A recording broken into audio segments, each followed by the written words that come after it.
Welcome back everyone to the GeoWizard channel, the home of the mischievous adventure, where today we see the return of the infamous straight line mission.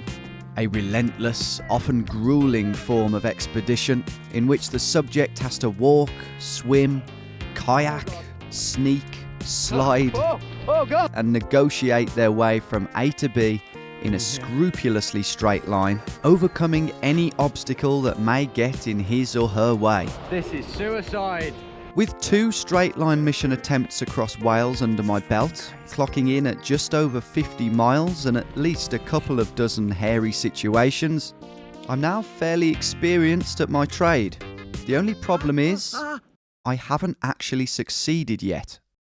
In Wales 1, a mixture of poor planning, bad weather and no phone signal forced me off the perilous Glasgow mountain, and a serious health issue for Welsh Greg cut our gallant second effort to cross Wales heartbreakingly short, something we immediately decided to rectify by penciling in Scotland 2021.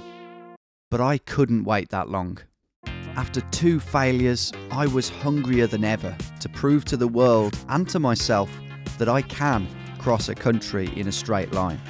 So, one day in late July, I decided that I was going to travel to one of the only countries in Europe that I think is physically possible to cross in a straight line in the summer. Norway. I know what you're thinking. Norway is Wales on steroids. What makes you think you can conquer Norway if you can't even manage Wales? Well, firstly, I was confident that I'd actually discovered a route across Norway that was potentially doable and not completely lethal. And secondly, I was going to study, survey and scrutinise this unknown terrain so meticulously that not only would I have a good chance of not dying, but a real chance at success. As well as a perfectly plotted line, I would need a few other things to slot into place for this ambitious plan to work. There was a kayak, paddle and life jacket waiting for me in Trondheim thanks to longtime fan Marius. And I did have a readily available sidekick in Verity, who I would need to help me transport the kayak around the remote, inaccessible landscape, as well as potentially call the emergency services if I didn't show up at the allotted time. All I needed now was for the weather to improve, mainly to prevent the Norwegian version of this from happening, and for the United Kingdom to remain green on this map of countries who are currently allowed to visit Norway. With my survival trip with Ben also looming, by the 7th of August I found myself with a worryingly small window of opportunity. But then, some pretty pictures of the sun appeared on a Norwegian internet website, and 2 days later, we were on a pretty expensive flight to Norway. Now, that good weather up at the start point wasn't going to last forever. Rain was set to return on the Thursday, so we had to get up there and beat it. After landing in Amsterdam at 6 p.m. on the 10th of August, it was straight onto our connecting flight to Trondheim. I do hope you enjoyed this rather short flight from Amsterdam to Trondheim. Get in. There it is. At the airport, we checked into a hotel at 11:30 p.m. with a view to get up super early, get the 8 a.m. train into Trondheim, collect the rental car, meet Marius, strap the kayak on, and drive 7 hours up the E6 to the start point, 40 miles south of the Arctic Circle.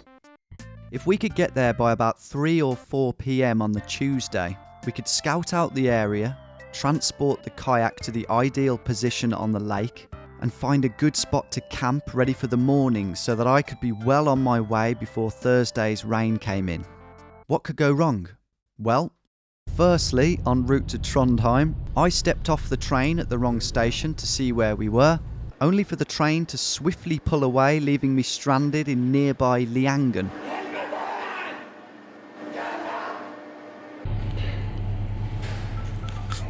How you doing? Got a little lost. But in the end, it didn't even matter, as the car rental place had delayed the pickup time until midday, meaning by the time we'd driven across town to meet Marius, who secured his sturdy camouflage kayak onto our roof with expert precision. This is a trick I learned in the Special Forces. It was almost 2 p.m. Good luck. Yeah, I'm gonna need it. So thanks. Okay, that's done. To the camping shop. As if we haven't wasted enough time already. Oh God. Oh God.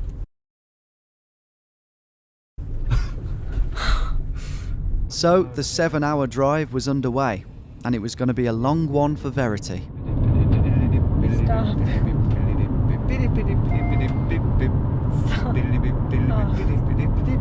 That is epic. The main thing I'm nervous about is just how steep are some of the bits gonna be, some of the gradients. Hopefully I've got my calculations right. And if I have, and I just sail through, not sail through, that would be boring, but if I get through it without any complications, I will be absolutely over the moon. I'll be the happiest man on earth. But if I fail and it's just deathly drops everywhere, not only is it going to be dangerous, but I'm just going to be devastated. As we entered northern Norway, the driving got even more spectacular. Wow. But so did our need to eat. And stopping to do so meant that by the time we reached the stunning Ranfjord just south of Mo i Rana, what little darkness they get up there was slowly but surely creeping in. And by the time it was time to go off-road, it was pretty dark. Oh, that's thin. Oh my God. Oh my God. That was mental. If that's a sign of things to come, I'm pretty scared. But 200 metres down the road, we were faced with this. Slight issue. Oh God. That's blocked off. We had no idea why, but evidently someone didn't want any cars travelling any further down this track. Luckily, it did look like there was another very long way around to the lake. So, slightly spooked out and pretty concerned for the well-being of this trip, we headed for it. Right, let's hope to God we can get to the lake this way.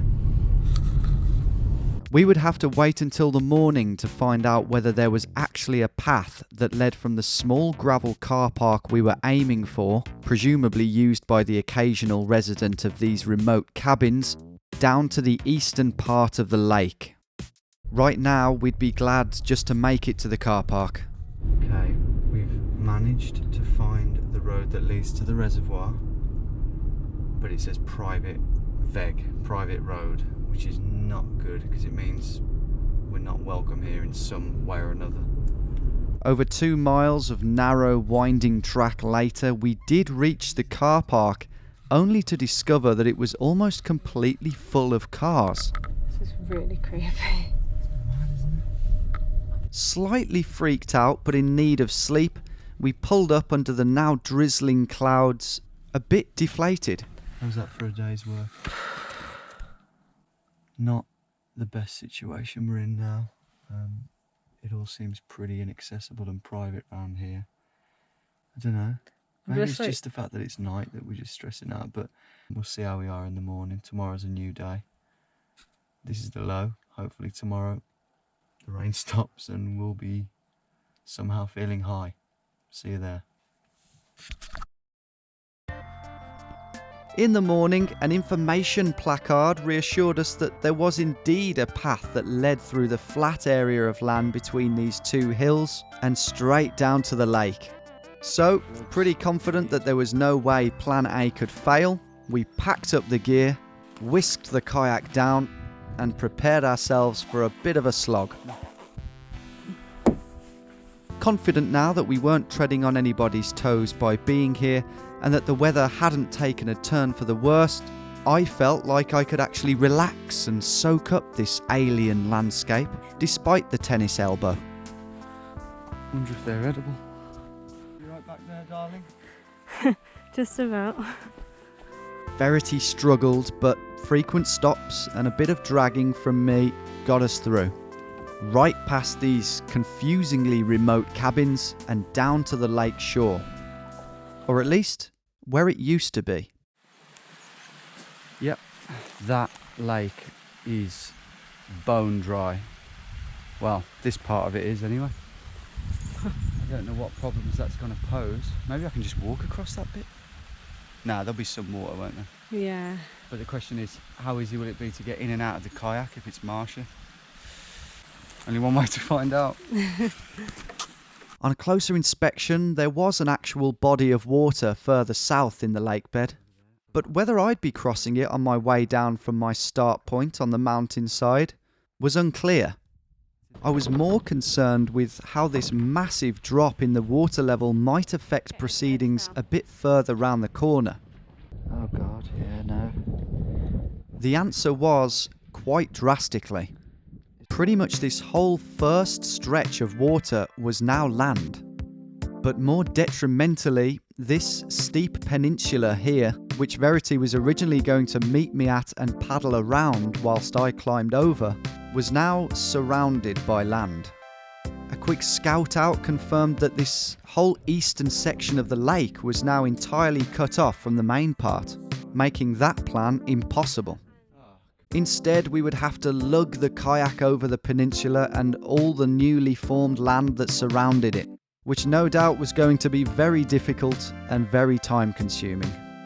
The only upside was that I didn't kayak 6 miles around the long way, only to find that my passage was completely blocked off. But we still had a long day ahead of us, and with that in mind, we returned to the kayak, got some much-needed food down our necks, and I set sail for the start point.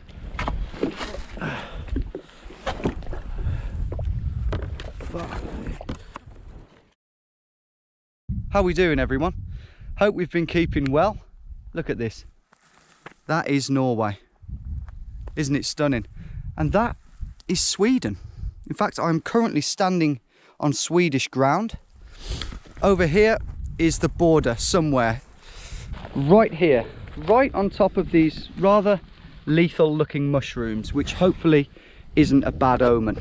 You know the score. I intend to walk that way in a completely straight line, come what may, in an attempt to cross the breathtaking, dramatic scenery that makes up Norway's terrain in a completely straight line. Now this time, we're not going to have farmers, we're not going to have barbed wire fences, we're not going to have hedges. But what we are going to have is a huge lake, which I'm going to have to paddle my way across, a rather steep looking dam, and then a series of steep wooded mountainsides and ravines packed with a plethora of unknown species and plants for me to traipse my way through before finally, hopefully in one piece, descending the final mountain into the village of Mountainous and down to the Mo i Rana fjord. It's going to be sketchy at times. I'm going to need to be on my most diligent, smartest behaviour. There's going to be some steep drops that I'm going to need to watch out for, and if it's too unsafe, I'm going to have to go round them. But hopefully, if my calculations are correct, by no more than 25 meters. Should we do this? Let's do it. Okay, there we are, bang on our start point. Let's go. Straight away, it's rocks, big boulders, slabs, things I'm gonna have to climb up and down, and a massive sheet of snow. Would you look at that? Yeah, this is going to be wildly different to the Wales trips, just so you know. Worlds apart. Time to step on some snow in August. Look at that. That's definitely a first.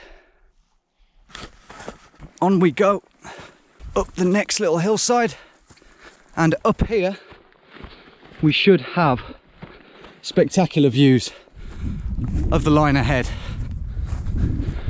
Look at this. Oh my goodness. That's where we're heading. Straight down the arrow of that lake to the dam. There's a fair bit to do before we reach that first lake, and a fair few meters to descend. So let's keep our eye on the ball. We could see bears out here. You never know, that'd be really cool. And our first little drop, first of many, I presume. And with stuff like this, I can just kind of shimmy my way down. Whoop! So far, I'd managed to stick to the line to the absolute meter by constantly monitoring the GPS. But it soon became clear how stupid I'd have to be to try and continue in that fashion. That looks slippy. Oh my goodness. Oh! Whew. And I'm dead. Do you know what I mean? I've got to be careful today. It is very easy for me to fall off a cliff on this route that I've picked. It is the best route, I think, across Norway. But as you can see, I mean, look at the place. It's never going to be straightforward. 50 yards later, I found myself faced with a couple of obstacles that were on a slightly larger scale. It's not great. Nothing that promised to send me plummeting to my death, but definitely high enough to break an ankle and wide enough to deter me from going around them. There we go. I got myself over these ones eventually, but there would be much bigger things to come, and I would need to choose my routes very wisely. For now though, at least, the rock climbing was over. Oh my god. Wow.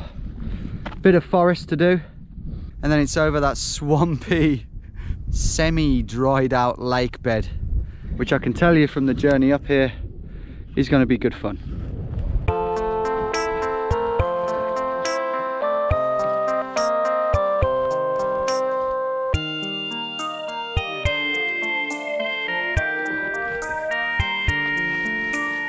Beautiful smell in these woods of the various plants and mushrooms and herbs and flowers that are just flourishing in these long summer days. It's really, really new to me.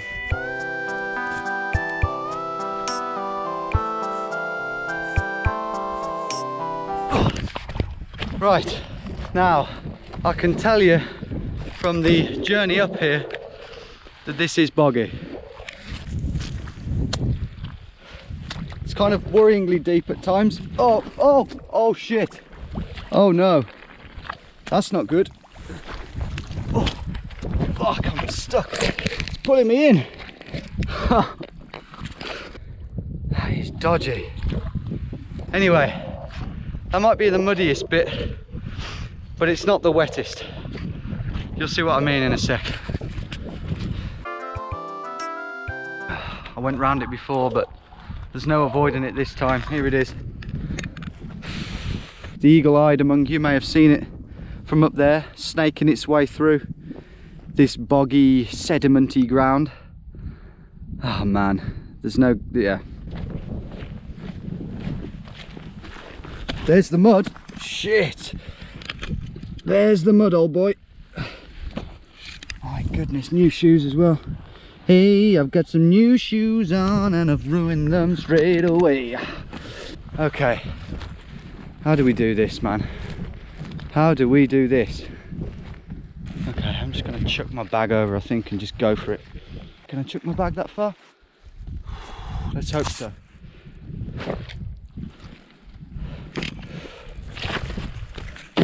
Oh God, just about. Am I gonna get stuck here? Okay, I've chucked my jacket over as well. GPS system's going over.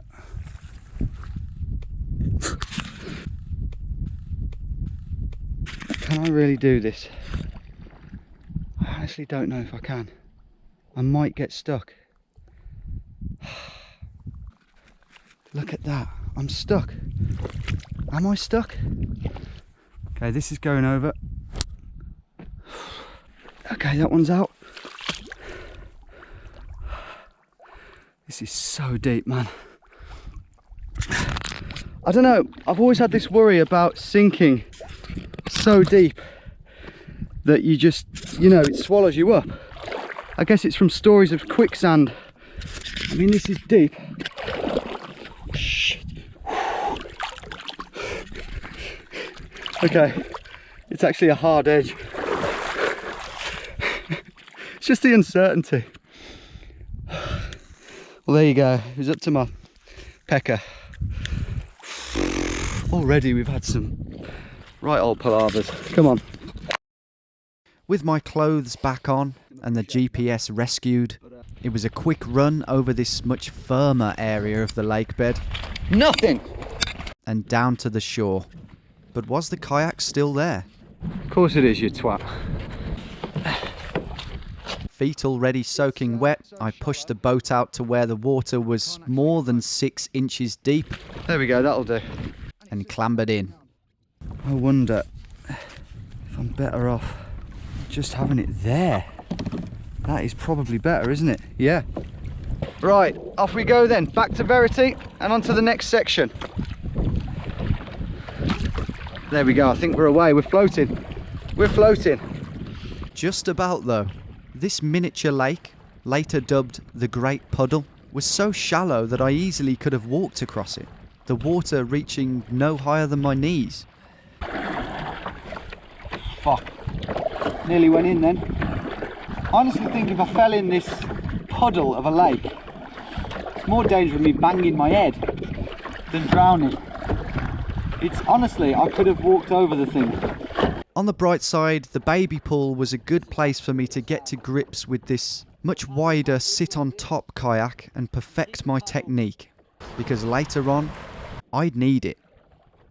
No sooner had I reached maximum knottage than arrived at the only beach that I've ever wished didn't exist. There it is.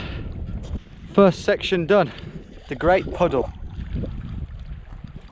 Reunited with Verity, who gave me a quick brushing down, we set about transporting the kayak over to the peninsula and beyond.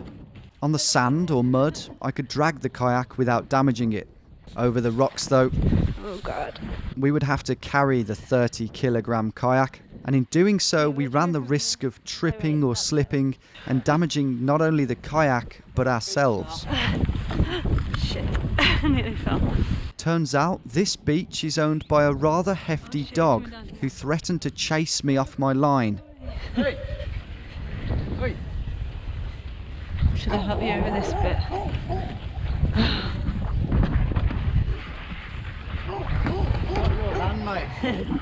But in the end he was fairly satisfied with us heading west, He's following the line.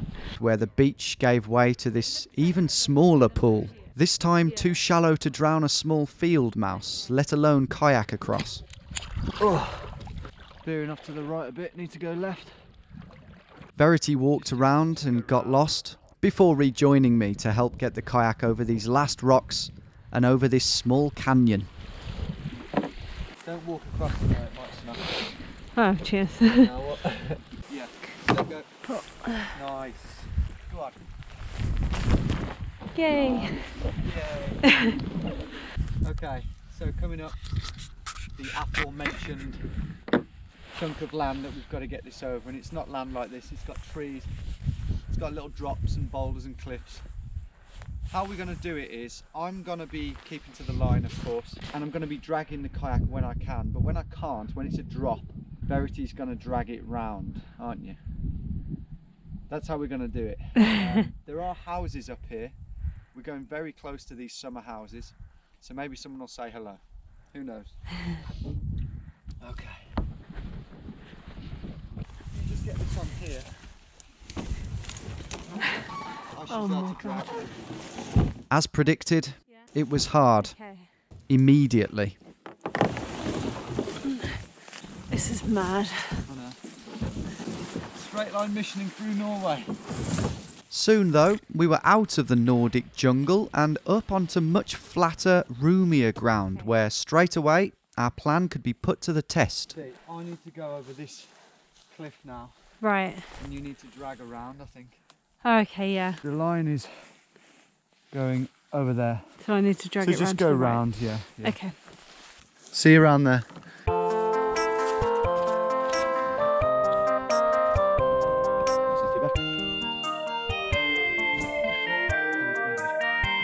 Hello. What's that then? Hot tub?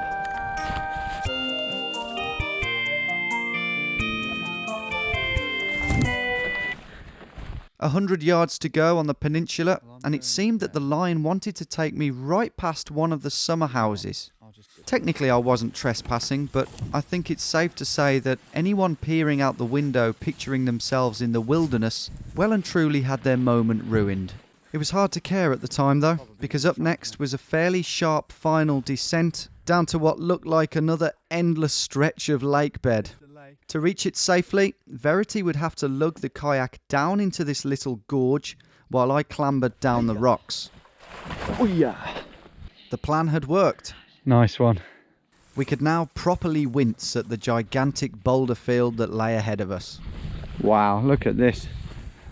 There was still a lot to do, but at least we'd successfully managed to transport the kayak over the peninsula without damaging it or ourselves. Oh, shit, I did not see that drop. Well, at least one of us had. I banged my elbow, but I think I'm alright. I would need 2 strong elbows for the dreaded kayak ahead. But for now, it was time to tackle this.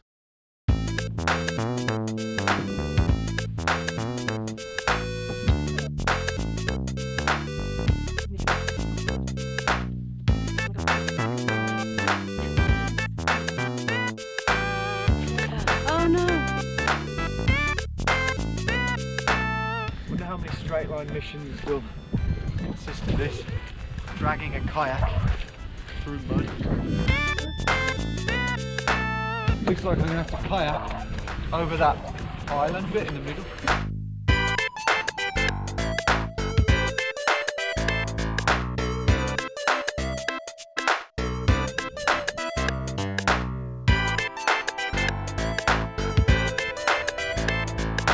First glimpse here of the lake. We're nearly there. It looks a little bit choppy, but not too bad.